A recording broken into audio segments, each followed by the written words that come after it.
Income tax department gate खुलवा रहे हैं आप पैसे 10 मिनट से। गेट क्यों खुलवा रहे हैं आप लोग? वारंट आपको पता है? वारंट सील हो चुका है, लिखा हुआ वारंट। नमस्कार, मैं हूं आपके साथ परवीन और आप देख रहे हैं जनता की आवाज।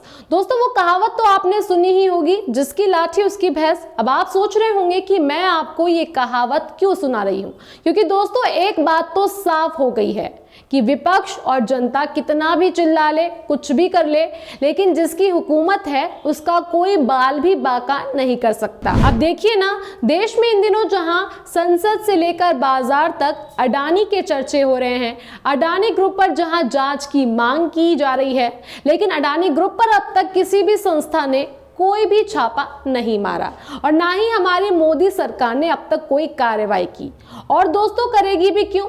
अडानी और मोदी जी मिलकर देश का विकास कर रहे हैं। अडानी और मोदी जी की वजह से ही तो देश आज अमृत काल में पहुंचा है।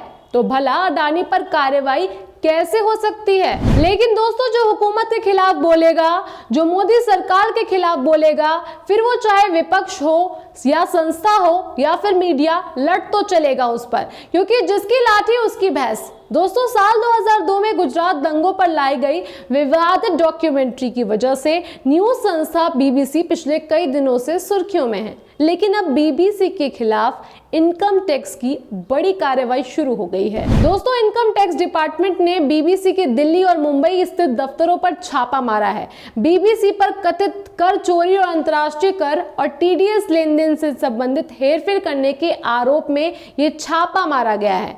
आईटी के करीब 12 से 15 अधिकारियों की टीम सुबह सुबह बीबीसी के दफ्तर पहुंची और वहां मौजूद सभी कर्मचारियों के फोन सीज कर दिए और पूरे दफ्तर की तलाशी ली गई। बीबीसी ऑफिस में रखे सभी कंप्यूटर का डाटा खंगाला गया ताकि हेरफेर का पता चल सके।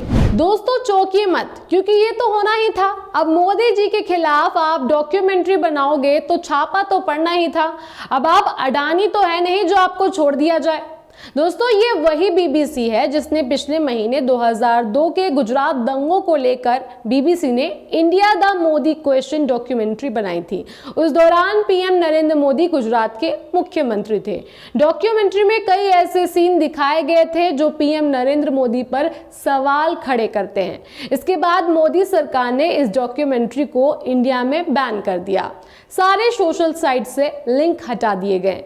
बीजेपी ने बीबीसी की India the Modi question documentary को पीएम मोदी के खिलाफ प्रोपेगेंडा बताया था। दोस्तों, अक्सर देखा जाता है कि विपक्ष अगर सरकार के खिलाफ बढ़ चढ़कर बोलती है तो कुछ ही दिनों में उसी नेता के घर या उसी नेता के दफ्तर कुछ ही दिनों में अचानक से रेड पड़ जाती है, नए नए घोटाले सामने आ जाते हैं।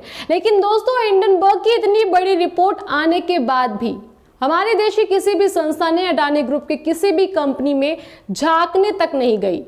विपक्ष लगातार संसद में अडानी पर जेपीसी की मांग कर रहा है, अडानी मोदी के रिश्ते के बारे में पूछ रहा है, लेकिन हमारी सरकार अडानी के नाम पर मौन धारण कर लेती है, संसद में अडानी का आ तक नहीं निकालती। दोस्तों, आपका इस पूरे मामले में क्या कहना है? आप हमें कमेंट बॉक्स में कमेंट कर जरूर बताएं और बाकी खबरों के लिए देखते रहिए जनता की आवाज। जनता की आवाज यूट्यूब चैनल को सब्सक्राइब करें, साथ ही बेल आइकन जरूर दबाएं।